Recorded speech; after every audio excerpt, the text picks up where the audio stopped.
მოგესალმებით. ეს არის პოდკასტი 31 და მესამე ეპიზოდი. მე კი ხატია ძნელაძე ვარ. დიდი მადლობა იმ უკავშირებისთვის და იმ კომენტარებისთვის, რომელსაც მიწერთ და რომელსაც ეხმაურებით ჩემს ვიდეოებზე და მადლობა მოკლედ ამ ყველაფრისთვის. რახან დავბრუნდი და კიდევ ვართ ჩვენ ამ გადაცემაში და ამ პოდკასტში, გამოდის რომ ძალიან წარმატებით განხორციელდა ჩემი პირველი პოდკასტები და მადლობა მოკლედ ამ ყველაფრისთვის, იმიტომ რომ თქვენი უკავშირი ჩემთვის არის უმნიშვნელოვანესი.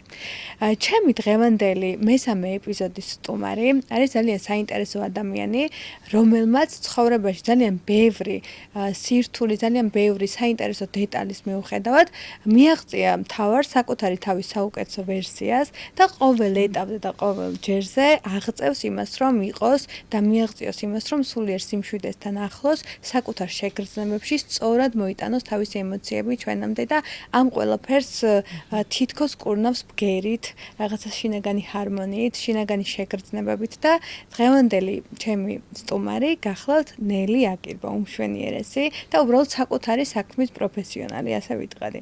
გამარჯობა ნელი, მოგესალმებით და პირველ რიგში უღრმესი მადლობა იმისთვის, რომ მოხვედი ჩემთან პოდკასტში და მეწვიე და შენი სტუმრობით ძალიან გამაბედნიერე მე პირადად და დარწმუნებული ვარ ჩვენი საუბარი ძალიან საინტერესო გამოვა. მადლობა შენ, ძალიან დიდი და გილოცავ. მადლობა უღრმესი. კიდევ ერთხელ გილოცავ. მადლობა. ჩემგანაც მადლიერება ყველას მხარდაჭერისთვის და საინტერესო რაღაცა, რასაც აკეთებ და შესაბამისად ბუნებრივია, რომ უკავშირიც მოყვება. ხო, რაც შეეხება შენ შეფასებებს, ძალიან დიდი მადლობა. ხო, არ ვიცი, რამდენად საკუთარი თავის საუკეთესო ვერსია ვარ, მაგრამ ვცდილობ შევიყვარო. კი. როდესაც ვცდილობ ზოგადად, აი რაღაცა ისეა ჩვენი გონები მოწყობილი, როდესაც რაღაცას ვცდილობ, რომ რაღაცას მიაღწიო და თუნდაც ამას საქმით აკეთებ და ამტკიცებ და ყოველდღიურობაში ვცდილობ, რომ ჰარმონიზირება მოახდინო შენ თავთან, შენ შეგრძნებებთან და თითქოს ამის ძალიან დიდი რესურსი გაქვს, მე მგონია რომ უკვე ნათქვამია ამით ყველაფერი შენ შემთხვევაში და საიდან დაიწყო აი ამ სიღრმისეული ძიება, კვლევა, რომ აი მე მჭირდება რომ გამოვიდე მდგომარეობიდან, ან აი ეს ყველაფერი რაღაცა დავალაგო, რომ ეს სისტემურად ჩემი მდგომარეობა უფრო ჰარმონიზირდეს. აი შენ შემთხვევაში როდის დაიწყო ეს ყველაფერი? ღრმა ბავშვობაში, ხო, აი რო ვიხსენებ ну აი წლინახევრის წლის და 2 თვის დაახლოებით რო ვიყავი, კარგად მახსოვს და პრინციპში ესეთი მოწყობა მქონდა მაშინაც. ვუშვებ რა თქმა უნდა, რომ ეხა რაღაც მოგონებებში რაღაცები იცვლება და აღქმა სხვა არის სინამდვილეში და ვტყუდები. მაგრამ მე რო აი ცოტა უფრო მე ასაკში რო ჩავიხედოთ, უკვე სადაც მახსოვს კონკრეტული ქმედებები და მოვლენები, დაახლოებით 4-5 წლის ვიყავი, როდესაც მინდოდა კურნება. და ვცდილობდი კურნებას. და სადღაც 6-დან უკვე მუსიკით. და რაც შეეხება შინაგან სამუშაოს, ну აი ჩემთვის ცხადი იყო ხა ყველაფერი პატარა როცა ვიყავი და მიკვირდა რომ შეიძლება ვიღაცისთვის არ იყოს ცხადი და ძალიან მიკვირდა რომ ყველა ისე არ ხედავს როგორც მე ვხედავ, ამის მიღება მაგრად გამიჭირდა. რომ აი რაღაცა სხვანაირად აღიქვა მუსიკას, ბგერას, შეგრძნებით, ხო? იცი ამ შემთხვევაში ზოგადად სიცოცხლეზე ვამბობ, ხო, რომ აი ერთმანეთზე, სიცოცხლეზე, ადამიანებზე, ტანჯვაზე, სიკეთეზე, აი ამ ყველაფერზე, ამ ყველაფრის აღქმა, რომ არ გვაქვს ერთნაირი, ეს გამიჭირდა, რომ დამეშვა ჯერ და მერე მიმეღო.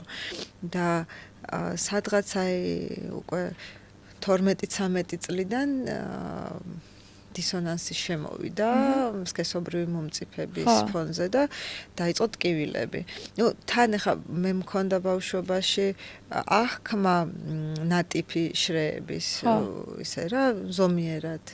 ხო, რაღაცებს ვხედავდი და მე დაახლოებით 10-11-ის ვიყავი, როდესაც მიმიყვანეს ვიღაც ადამიანთან და დამიხშეს, რასაც ახლა აჯნას ვეძახით, სავარაუდოდ ის ეხაც ხანდახან ტკივილები მაქვს.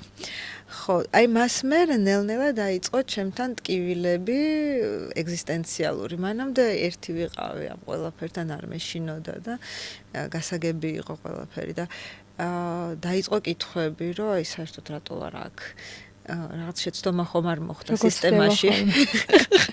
რა სისტემაში ვარს, როგორ მოვედით აქ ამ? ხო, ანუ აი რაღაცა იქნება და დელფინი უნდა ვყოფილიყავი.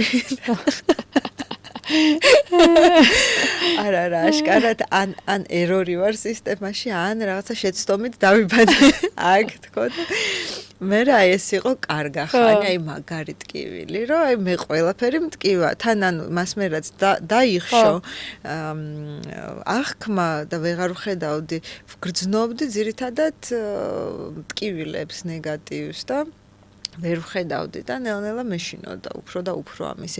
არა კი კომუნიკაციაშიც ვიყავი და ვეღადავებოდი, მაგრამ მაინც მაგრად მტრგუნავდა და ეგ მნიშვნელოვანია ადამიანს იუმორის გრძნობა, რომ გაქვს მაინც მაგ სიტუაციებშიც.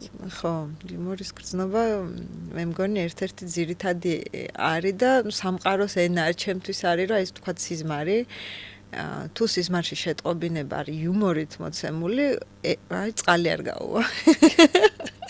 ხო, ან როდესაც რაც ნიშნები გეძლევა იუმორით, თან რაც უფრო აბსურდული იუმორია, მით უფრო ნაღდია. და რაც უფრო იუმორი თუ დგები საკითხს, უფრო მარტივად გამოდის რაღაც სიტუაციები. ხო.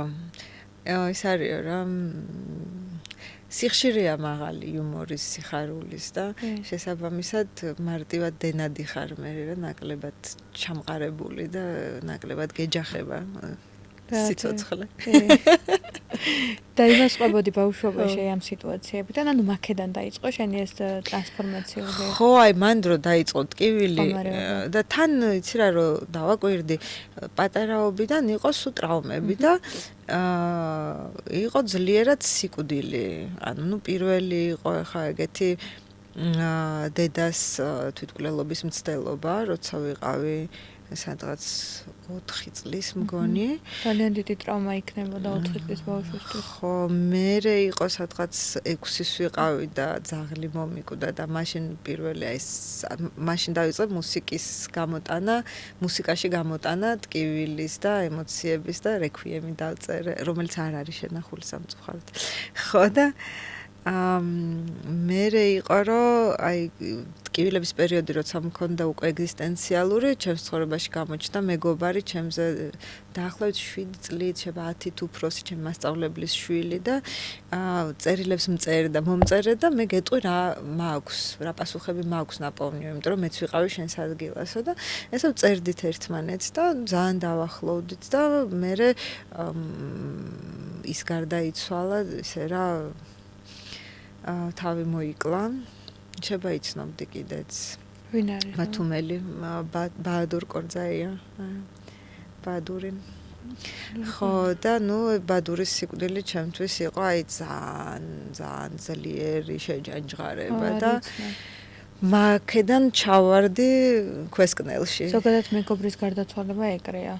რაღაცნაირად თითქოს მუდმივად მაინც გახსოვს ის მეგობარი, რომელიც გარდაიცვალა და თითქოს აი თან გეხმარება რაღაც მომენტებში, მაგრამ თან თითქოს ცნობიერში მუდმივად ამოდის ილექება მისი ეს შენთან ყოფნა და ემოციურად არის შენს გვერდით მაინც ადამიანი. ხო, მაშინ ვერ ვგრძნობდი მის გვერდში ყოფნას, რაც ახლა ჩემი ქმრის გარდაცვალების მერე ძალიან აშკარა იყო, ბებია ჩემის გარდაცვალების მერეც აშკარა იყო რაღაც პერიოდი, განსაკუთრებით პირველი 40 დღე და 40 დღის მერე თითქოს წავიდა ორივე შემთხვევაში და მან ვერ ვგრძნობდი, იქ მქონდა ბნელი ტკივილი, რომ აი იქნებ რამე შემეძლო, იმიტომ რომ წერილი დამიწერა მანამდე და მთხოვა რომ არ წავსულიყავი ბათუმიდან. თორე მარტო ვერ გავძლებო და სხვა მოვლენებიც იყო ხა ცხადია მის ცხოვრებაში და ასე შემდეგ, მაგრამ ჩემთვის ეს იყო მაშინ თავარი და თან ჩავუსწარი რეანიმაციაში და რაღაცის თქმა უნდა და ცდილობდა, მაგრამ ვერ ლაპარაკობდა და გამიყვანეს, რომ ბოლო ძალას ხარჯავსო და ეს მიტრიალებდა სულ რომ რა უნდა ეთქვა და მე რა შემეძლო გამეკეთებინა და რა არ გავაკეთე და ხო და იქიდან რო ჩავეშვი ჯოჯოხეთში აი 23 წლამდე დაახლოებით მაგაში ვიყავი 17-დან საშინელ ტკივილში და აქედან გასვლის სურვილში და სულ საკუთარ თავთან დიალოგში რომ უნდა დავრჩეთ, იმიტომ რომ არ ვიცით იქით რა ხდება. რომ რაღაცები საინტერესოა რომ ხდება და ეგრე რაღაცა სიღრმიდან რომ ამოდიხარ, აი ზუსტად ეგ არის, რომ თავიდან სწავლობ მაგ დროს ალბათ სიცოცხლე, ეს თუ აი როგორ იყავი მე რომ გამოხვედი. იცი რა, იქიდან გამოვედი ანტიდეპრესანტით. სხვანაირად ვერ გამოვედი. და დავთანხმდი ანტიდეპრესანტს ბავშვის გამო, იმიტომ რომ მაგ მომენტისთვის სესილი დაიბადა და შედეგად, ხო, მე რაღაც დრო, ანუ სრულად დამამიწყა, რაც არასდროს არ მქონია ცხოვრებაში. ანტიდეპრესანტის მერე მე ვიყავი მიწიერი ადამიანი, რომელსაც გაწყვეტილი ქონდა ზევით ყველანაირი კავშირი. ანუ რო დავიწყე სმა და აქ არაფერი აღარ არის. მეთქი სად წავიდა? სად არის? ანუ ვერც ლოცულობ, აღარც მუსიკა მეწერინება, აღარც ლექსები, არაფერი საერთოდ და ძალიან უცნაური იყო, მაგრამ ძალიან მშვენიერი რა, ძალიან გაფერადდა აქაურობა და ესე ვიცხოვრე 7 წელი. ისე რომ არც მუსიკას უსმენდი, თითქმის ნატიფ განცდებთან მქონდა მინიმალური შეხება, რომ აი სადღაც ისევ ფეხი არ წამიცდეს, იქით სკოლაში არ ჩავვარდე. იცი რა, არც მიცდია. აი სრულად აქ ვიყავი და მე გული მწყდებოდა, რომ აი დავკარგი ამდენი ხანი და ყველაფრისგან გათიშული ვიყავი, წყაროსგან გათიშული ვიყავი და ცხოვრობდი სრულად ეგოს და პერსონის განვითარებისთვის აქ. ანუ მაშინ იყო ტელევიზია. და მე მივხვდი, რომ ეს ყველაფერი რო არ ყოფილიყო, მე ვერ გავიგებდი როგორია მატერიაში ყოფნა, როგორია სრულად მიწიერი ადამიანი იყო. და რაც აუცილებელი ხიდი არის იმისთვის, რომ რაღაცები გამოატარო. ხო, ასე რომ ყველაფერი ისე ხდება, როგორც უნდა მოხდეს ზუსტად და აი მე ჩვენს მაყურებელს რომ აუხსნა, რა არის ბგერითი თერაპია და როდის დაიწყო უკვე ამ ყველაფრიდან გადმოხვედი და საიდან დაიწყო შემდეგ აი უკვე როგორ შემოვიდა როგორც პროფესია ან როგორც ამბავი რომელიც შენ გეხმარებოდა. ესე იგი ბავშვობაშიც ხო იყო ამბობდი რომ ეს არის ის რითიც ადამიანების სულები უნდა განკურნო თქო მუსიკით. და მე მოვწყდი ამას, ძალიან მტკიოდა, რომ მუსიკას მოვწყდი, მე აღარ მახსოვდა უკვე რა მტკიოდა, just მტკიოდა. და აი 30-ის რო გავხდი და შემხვდა ჩემი უდიდესი მასწავლებელი, ვინც მყოლია აქამდე, ჩემი გარდაცვლილი ქმარი და მან გაიხსნა რა, აი რომ დავკონექტდით და გული გაიხსნა, მუსიკაც ისევ გადმოვიდა და მისი წასვლის მერე მეც ჩავეხსენი ყველაფერს, რასაც ვაკეთებდი ამ მიწიერყოფაში. განაცუდია მიწიერი ყოფა, ეხა ისევ თავიდან ვსწავლობ. ხო, ძალიან კარგია. აუცილებელი აქ მაგიტო ვართ. ხო და უბრალოდ ნუ რაც უფრო გაცნობიერებული, მით უკეთესია. ნუ რაღაცა მივდივართ, რაღაცას შევიმეცნებთ, მე მოვდივართ იგივეში ვართ, ოღონდ გაცნობიერებულად. ეგ მუდმივი პროცესია მგონი, რომელიც მუდმივად უნდა ვატრანსფორმიროთ და რაღაცნაირად ჩვენ შეგრძნებებამდე, აი სულ ეგ პროცესები იქნება, მე ასე მგონია. ხო, სულ ფართოვდებით უსასრულოდ. სიცოცხლის თვისება, გაფართოება და ეს არის სიყვარულიო ჰერმეტიზმში ესე ითვლება, რომ ანუ არსებობს სინათლე, სიცოცხლე ორი ძირითადი ძალა და სიცოცხლის თვისება მუდმივი გაფართოება და ეს გაფართოება არის სიყვარული. რა კაი. ნამდვილად. ხო და ნუ მოკლედ რომ ჩავეხსენი ყველაფერს, დარჩა ესა ღია საკითხი, რომ ეხა რა ვაკეთო. ნუ ერთი რომ ვნახე, რომ მუსიკა რაშიც უნდა დავბრუნდე და ნუ ეს არის ჩემი არსი და ოღონდ როგორ უნდა გავაკეთო ეს, არ ვიცოდ, მინდოდა რაც სივრცე ყოფილიყო, სადაც ფხიზლად დავუკრავდით, ვიმღერებდით, ჯემები იქნებოდა, გავერთობოდით და რომ რაღაცა ესეთი ფხიზელი გართობა წამოსულიყო, რაც წამოვიდა კოვიდის დროს, ასე თუ ისე და ნუ ეხა არის ხშირად არის და ვატარებდით კიდეც მე და მამუკა გურული და თათა არაბული ერთად ესეთ შაბათობებს. რითრითებზეც ეგ გქონდა, ლუმოსშიც ვატარებდით, ეხა ამას აღარ ვაკეთებ, დარჩა ბგერითი თერაპია ამ ეტაპზე. და ეს ყველაფერი თან გახსნა რამ, გავიარე კურსი შემოქმედის გზა. წიგნი არსებობს ესეთი, ყველას შეუძლია რომ თავის გაიარო 3 თვე უნდა და მოხსნა ის ბლოკები რაც ხელს მიშლია და გამოაჩინა სინამდვილეში რა მინდა და როგორ გავაკეთო. და ნელ-ნელა მოკლედ მოვიდა ინსტრუმენტებიც, მოვიდა შესაძლებლობა ამ ინსტრუმენტების შეძენის, მოვიდა ამ ინსტრუმენტებთან დაკავშირების ვითარებები, იმიტომ რომ ზოგთან მარტივად დავკავშირდი, ზოგთან საჭირო იყო რაღაც ცხოვრებისეული კიდე დამატებით გარდატეხები, ან გაცნობიერებები, რომ დამენახა და მეგრძნო რა სახის პორტალია ის და შედეგად მოკლედ გვაქვს ახლა საშუალება, მაქვს საშუალება, რომ დავაჩენელო გარკვეული სიხშირეები და ენერგია, არ ვიცი, ზემოქმედება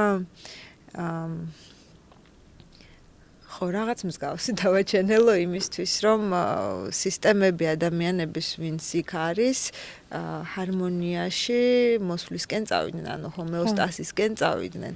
უბრალოდ დაატრიგერო რა, ანუ რეალურად მე არ ამგონია რომ მე ვკურნავ, მე ვეხმარები რომ შევეხო იქ, რომ გაიხსენოს. და იმაგას რომ ეხები და მაგას რომ იხსენებ, ეგ არის განკურნება მე, იმიტომ რომ ასე შეიძლება უბრალოდ ვერ ადგე და ვერ მიხვიდე მაგ კონდიციამდე, ან შეიძლება მიხვიდე, მაგრამ ძალიან დიდი დრო დაგჭირდეს და ეს რაღაც ინსტრუმენტი, რომელიც ამცირებს ამ გზას და თუნდაც უფრო მალე მიგიყვანს როგორც შეიძლება რომ მანამდე მისულიყავი, აი ამ კი ძალიან მაგარი საშუალებაა ჩემი აზრით. ხო, რაც საოცრებები ხდება ხოლმე, აი ყველა სისტემა სხვადასხვანაირად რეზონირებს, სხვადასხვანაირად იყენებს, სხვადასხვა ეტაპზეა და ჩემთვის ახლა თვეში ერთხელ ვატარებ ბოლო დროს და ეს თვეში ერთხელ არის საოცრებები რა, დიდი წყალობა რომ შემიძლია ამ საოცრებების მომსწრე ვიყო. და მე როდესაც ვუყურებ შენს ვიდეოებს და აი მაგ მომენტში რო ხედავ,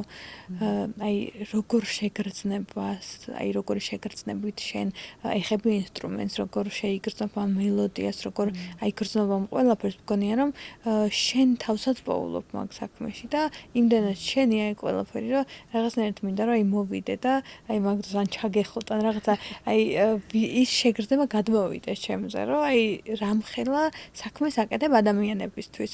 ეს აუცილებლად კი და ახლა მადლობა დიდი მადლობა აუცილებლად მოვალ იმიტომ რომ მაინტერესებს და ჩემთვის იქნება რაღაცა საინტერესო გამოწვევა თუ საინტერესო ჩელენჯი რომელიც დიდი სიამოვნებით მინდა რომ იყოს ჩემს ენერგიებს და აუცილებლად მოვალ. ერთად ხდება, ანუ ჯგუფი აკეთებს ამას, ჯგუფის ენერგია აკეთებს ამას, რაც სივრცეს თავაზობ.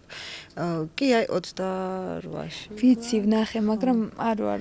ხო, ნუ შემდეგ იქნება აპრილში, ხო. აი აპრილში აუცილებლად მოვალ და ეს ანონსიც რო დაიდება, აუცილებლად მოვალ, იმიტომ რომ ჩემთვის აი ძალიან საინტერესო არის როგორ შეუძლია ბგერით, შეგრძნებით, რაღაცა მიხვიდე იქამდე, რომ შენს შინაგან დაფარულ შეგრძნებებს შეეხო და არა მარტო შეეხო, არამედ მიხვიდე იმ რაღაც პასუხამდე, რომელსაც ვერ ხვდებოდი რომ იყო შენში და საერთოდ ვერ ხვდებოდი რატო გაწუხებდა ეს ყველაფერი, ხო?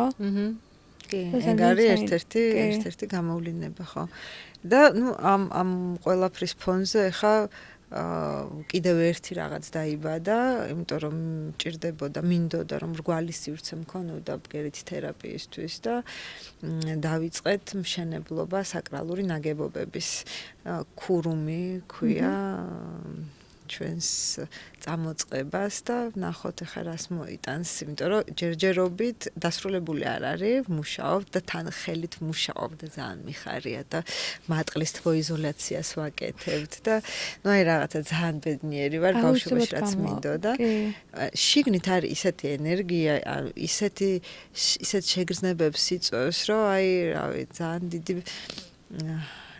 ბედნიერი ვარ, რომ გამოტარების საშუალება მომეცა, იმიტომ რამდენიმეჯერ დავაპირეთ შეშვება და აი თვითონ მოდის ეს რაღაცა და უნდა განხორციელება. და როდესაც თუნდაც ეს სურვილი არის ბავშვობიდან და როდესაც მოდის და გრძნობ ამ სურვილს და თან ამას შენ მთელი გულით აკეთებ, აუცილებლად გამოვა და წარმატებას გისურვებ მაგ საქმეში, იმიტომ რომ შენია, აი როგორ გრძნობ, როგორ თითქოს მიდიხარ მაგამდე. აი ეს თუნდაც სიტუაციები, რომელიც გამოიარე, ყველაზე მნიშვნელოვანი ამ სიტუაციებმა, შენი გამოცდილებებიდან გამომდინარე, გინდა საქმიდან, გინდა ყოველდღიურობიდან, აი რა რჩევას მიცემდი ჩვენს მაყურებელს, აი რაც ყველაზე მეტად გახსენდება, რომ აი ერთი რჩევით შეიძლება რომ რაღაცა ჩვენი ცხოვრება უკაცრობისკენ შეცვალოს. ხო, ნუ ჩემთვის რაც იყო ყველაზე მნიშვნელოვანი ბოლო 2-ია პრინციპში. შეიძლება იყოს 2. იყოს 2. მოკლედ ვიტყვი ძალიან. ერთი არის, ნუ ისეთი რა, ყველა ვამბობთ ამას, რომ საკუთარი თავის შეყვარება უპირობოდ, ანუ აი როგორიც არის თავის სისულელეების, კეთების, უფლების მიცემით და რაღაცა მიღებით იმისი რომ ესეთია და ულამაზესია როგორიც არის, ადამიანია. ანუ კი ვართ უკვდავი არსი, მაგრამ ეს ადამიანი მოკვდავია და ამ მოკვდავ ადამიანს სიცოცხლის უფლება უნდა მივცეთ რა. ზუსტად. ხო და რაც ძალიან მეხმარება ბოლო 9 წელი არის რომ სულ მახსოვდეს რომ ვარ გამოშტერებული.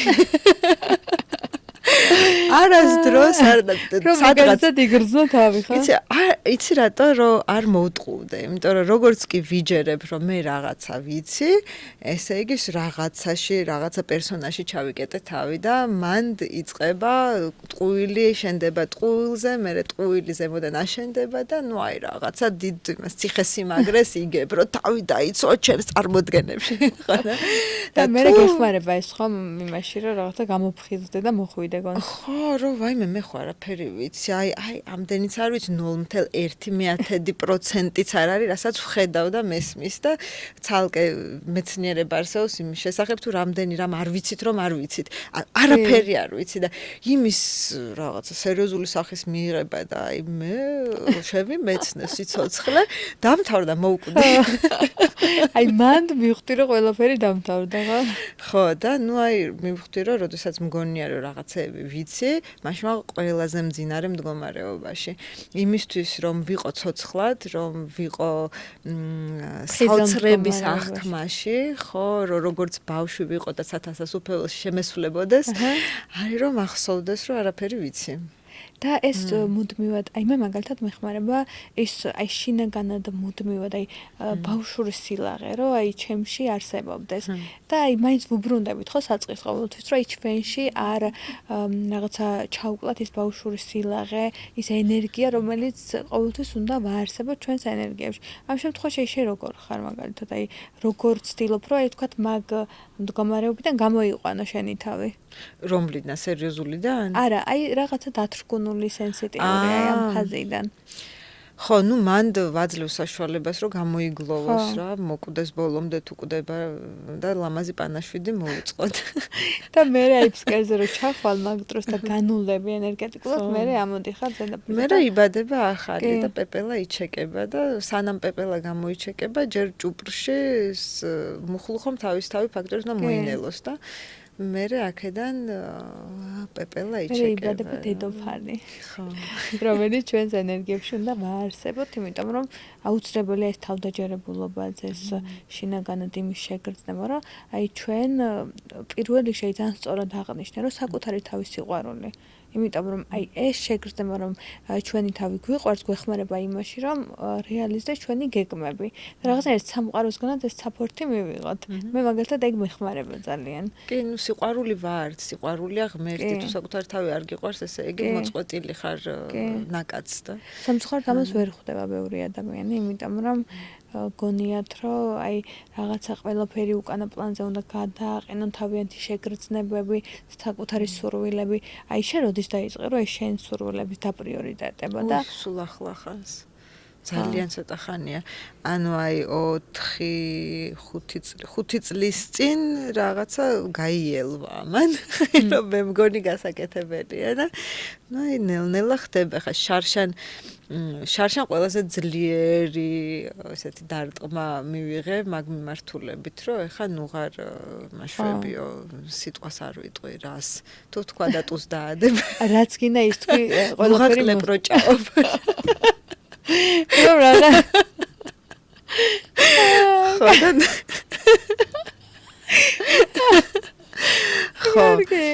ხო და რომ რაღაცა დაიწყო ინტენსიური კურსი იმისი, რომ ამას მოვეფერო და მივიღო და შევიყვარო, აი უკრიტიკოთ და უპირობოთ და ყველანაირად და აქედან მე შეიძლება მისი დახმარებაც. მანამდე ძალიან მშობელი ვიყავი და ვზრდიდი და ხლა დედიკო, ხლა შენ ჭკვიანად უნდა იყო.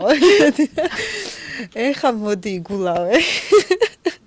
ეხა მამა ვარ, რომელიც პრინცესას აგულავებს და ნუ ვცდილობ, რომ ეგეთი მამა გავხდე და მე ეხა ეგ მამა რო სრულად შევდგები და ამ პრინცესას კარგად რო გავაგულავებ, მე გააერთიანებ ამათ. ესე მგონია. და ერთობა იქნება მე და ხო მე დაიანის გაერთიანება. ყველაფრის ხო ერთიანი, იმიტომ რომ აი ხლა ეს არის პროცესი, რომ ღმერთი ადამიანში ბრუნდება რა, აი ის რაღაცა არსი, რომელიც სულიერებიდან ვიყურებოდი ქვევით. ვუბრუნდები სიყვარულით ადამიანს და ვაძლევ მას სიცოცხლის უფლებას. მაგარი რთულია, იმიტომ რომ აღარ მენდობა თვითონ. ალბათ რამდენად მნიშვნელოვანია მაგ დროს. ხო, და ნუ აი ნელ-ნელა დრო უნდა რა, რომ მენდოს და მეც ახლა ჩვევები მაქვს ცოტა გამირბის იქით დიადი სულიერი მიზნებისკენ. ისე დედიკო ეს კარგი იყო, რომ აი შენ თავს რამდენად აი ჩარჩოში სვამდი, ანუ რომ ოღონდ რაღაცა სიტუაციები აი გამოგეგლოვა თუ რაღაცა გამოგსვლო და ეს დედური ინსტინქტი იყო შენში. ის შეგნებულად ვქენი ეგ, რომ მეთქი parenting is the next stage of რაღაცა დიდობის, რომ რაღაც 30 წლამდე გავიზარდეთ და 30-ის მერე ახლა მშობლობა დავიწყეთ საკუთარი თავის და მე წარმომედგინა, რომ ახლა მე ძალიან ესეთი დედიკო უნდა ვიყო და ნუ დედიკო ვიყავი ეტყობა საკმარისად, ახლა მამიკო ვარ. ხო, ახლა რაღაცა როლები შეიცვალა. ეგ ძალიან მნიშვნელოვანია, იმიტომ რომ ჩვენს თავში ყოველთვის იცვლება ეს რაღაცა დამოკიდებულება. ალბათ აი როლი იმის რომ აი ჩვენ თავისთვის აი რაც როგორ გამოგვდის ისეთი როლი მოვირგოთ, არა, ან უბრალოდ გამჭვირვალე ვიყოთ და შეგრძნების დონეზე რაღაცები გამოვამზევროთ, რომ უფრო მარტივად მივიღოთ ის შედეგი, რაც გვინდა. რა ლამაზია გამჭვირვალე იყო და გამომამზევრო. კი, მაგრამ კაია. ცოტა რა კაია თოვლი? კაია. ხო, რავი, ჩემთან ანუ ეხა ვარ ყველაზე ბედნიერი, რაც რამე დრო ყოფილა, იმიტომ რომ შინაგანის სივრცე გაიზარდა და ტანჯვა სრულად აღარ იკავებს მას და როდესაც არის, ანუ გარდასახვები სწრაფად ხდება, ხშირია, ანუ ხშირად კვდები, ვიბადები, მაგრამ ეს რაღაცა ისეთია რა, რუტინული არის და ვიცი როგორ გავაკეთო კბილების გამოხეხვასავით. რაც არა უქმებს იმას, რომ ტკივილი ძალიან ძლიერია და ნამდვილია და ის არის მართლა რაღაცა ვთქვათ 1-2 დღე შეიძლება ისეთ ინტენსიურ სამუშაოში ვიყო, რომ რაღაცა აიავასკას ცერემონიას არ ჩამოუვარდებოდეს, მაგრამ რაც უფრო დრო გადის და ხა სტაბილურად ყოველ დღე რომ მედიტირებდი 1-2 საათს, მაშინ ძალიან დიდი სივრცე იყო შიგნით და ტანჯვა იყო ესე წვეთივით და ეხა ეგეთი ბეჯითი აღარ ვარ, მაგრამ თან მომწონს, იმიტომ რომ უფრო მეტად ვგრძნობ ამას და ეს გახდა სიცოცხლის ლამაზი ნაწილი რა. ანუ აღარ არის რომ აი ეს შავია და ის თეთრი და მარტო სინათლე მინდა და სიბნელე არ მინდა. სიბნელეც კარგია, სინათლეც კარგია და აი ამის გაერთიანება და ზეცის და ცის გაერთიანება რო ხდება, სადღაც მანდ გვეშველება რა. კი, იმიტომ რომ ზოგადად აუცილებლად უნდა გაიაროს სიბნელე, რომ მიხვიდა იმ სინათლეზე და დააფასო ის სინათლე და ზუსტად ეგ არის, რომ აი მადლიერება ძალიან მნიშვნელოვანია მაგ საკითხში. მე მეხმარება ძალიან მაგალითად ეს შეგრძნება მადლიერების. აი ახლა გამოხსენდა აი სიკვდილზე და სიცოცხლეზე ერთ ინტერვიუში ამბობდი, რომ ბავშვობაში თავწერეო, რომ მინდა ბევრჯერ მოვუკვდა. აი რატომ გაგიჩნდა პატარა ბავშვი მაგის დაწერის? ისე ამ პატარა არა ალბათ, აი უფრო სადღაც აი ეგზისტენციალური ტკივილების პერიოდში 13-14 წელი მაგ დროს. და რას გრძნობდი ეგ მაგას რო წერდი? აი რა? აი საშინელი ტკივილები მქონდა. ხო, მაშინ რაღაც თავს ვიზიანებდი, რომ ეს ტკივილი როგორმე ფიზიკურ სხეულში გამომეტანა, იმდენად ძლიერი იყო და აი ცირა ამას წინათაც ვფიქრობდი მაგაზე, ეს ლექსი უნდა ვიპოვო და ნახო როგორ მივდივარ ამას რამდენ რატო მინდა ბევრჯერ მოვკვდა ერთხელ თუ მოვედი. ხო ალბათ შემეცნებისთვის რა. და შეიმეცნე და მე მგონია რომ რაღაცნაირად დავიზუალიზაცია ეგ სიტყვები იმდენჯერ თავიდან დაიბადე თითქოს და ზუსტად თუნდაც ის ტკივილი რაც გამოიარე ღირდა იმად როგორც შედგა ნელი აგირება მე ესე მგონია. კი და მგონია რომ მაშინაც ახლა ეგ რო ვთქვი მაშინდელი მოფიქრებული არ იყო მანამდე უკვე რამდენიმეჯერ მკვდარი ვიყავი და მე ვირჩევ მჯეროდეს ალბათ სწორი იქნება იმიტომ რომ ვერ ვიტყვი რომ ეს ვიცი ბევრი სხვა რაღაცები ვიცი ბევრი არა მაგრამ რაღაცები ვიცი არა ეს უფრო მჯერა რომ სანამ ვიბადებით მანამდე ვირჩევთ რა გზა გავიაროთ და შესაბამისად ეს ბავშვობის ტრაუმების კი არა რისგანაც უნდა განვიკურნოთ ის არის რისთვისაც მადლიერები უნდა ვიყოთ რომ აი ბავშვობიდანვე დავიწყე ამაზე მუშაობა და შეხედე რა ყოჩაღი ვარ ბიჭოს რომ აი ამ დასკვნამდე მივიდა ხო ნე რო ბავშვობიდანვე აკასო დავიწყე ამას ზოგ როგორ ვერ მივედი მაგრამ ზოგს როგორ უმართლებს რა დღეს არის რაღაცა ძალიან თითქოს შეგიძლია რომ ეს მხიარულად მოიტანო ადამიანამდე და რაღაცა კარგ განწყობაზე დამაყენე და მადლობა ამისთვის. მიხარია შენც ძალიან ისე იცი რაღაც ფემინური რაც ახლა ჩემში რადგან мама ძლიერი ახლა ფემინური ისე არა სადღაც არის იქ მიმალულია და გამომყავს ნელ-ნელა შარშან ფემინურზე დიდი შეტევა მქონდა თავი რო გადავიპარსე და ხო და აი შენგან ეს მოდის და აი ძალიან სიამოვნებს ვლივლივებ ამ ენერგიაში ხო და ვილივლებოთ ერთი ენერგიებში და ზოგადად აი სტუმარსაც რომ იწვევ და თუნდაც აი მეგობარს აი ერთ ენერგიებში როცა ხარ ისეთი ადამიანი მოგყავს სტუმრად ისეთი ადამიანები არიან შენ სირგლივ და ეს ძალიან მნიშვნელოვანია ამიტომაც ხარ დღეს აქ სადაც ხარ ჩემს გვერდით და ძალიან დიდი მადლობა კიდევ ერთხელ ამის შენ ძალიან დიდი მადლობა და გისურვებ საოცარ ამბებს აი რაღაცა კეთილ საოცრებებს გზად აი კეთილი ამბები დაგვეტრიალებინოს მთელი ცხოვრება და უდიდეს წარმატებას გისურვებ ყველა ამბავში ძალიან დიდი მადლობა საინტერესო საუბრისთვის საინტერესო აი მომენტებისთვის და მე აუცილებლად კიდევ მოგიწევ ჩემს გადაცემაში, ჩემს პოდკასტში და ჩვენ აუცილებლად ვილაპარაკებთ კიდევ ამ და მრავალ საინტერესო თემაზე. აჰო. და კარგად ყოფნას გისურვებ, რაც მთავარია. მადლობა რომ გვიყურეთ. ეს იყო პოდკასტი 31. მე ხატია ძნელაძე ვარ და ძალიან დიდი მადლობა უკავშირებისთვის კიდევ ერთხელ.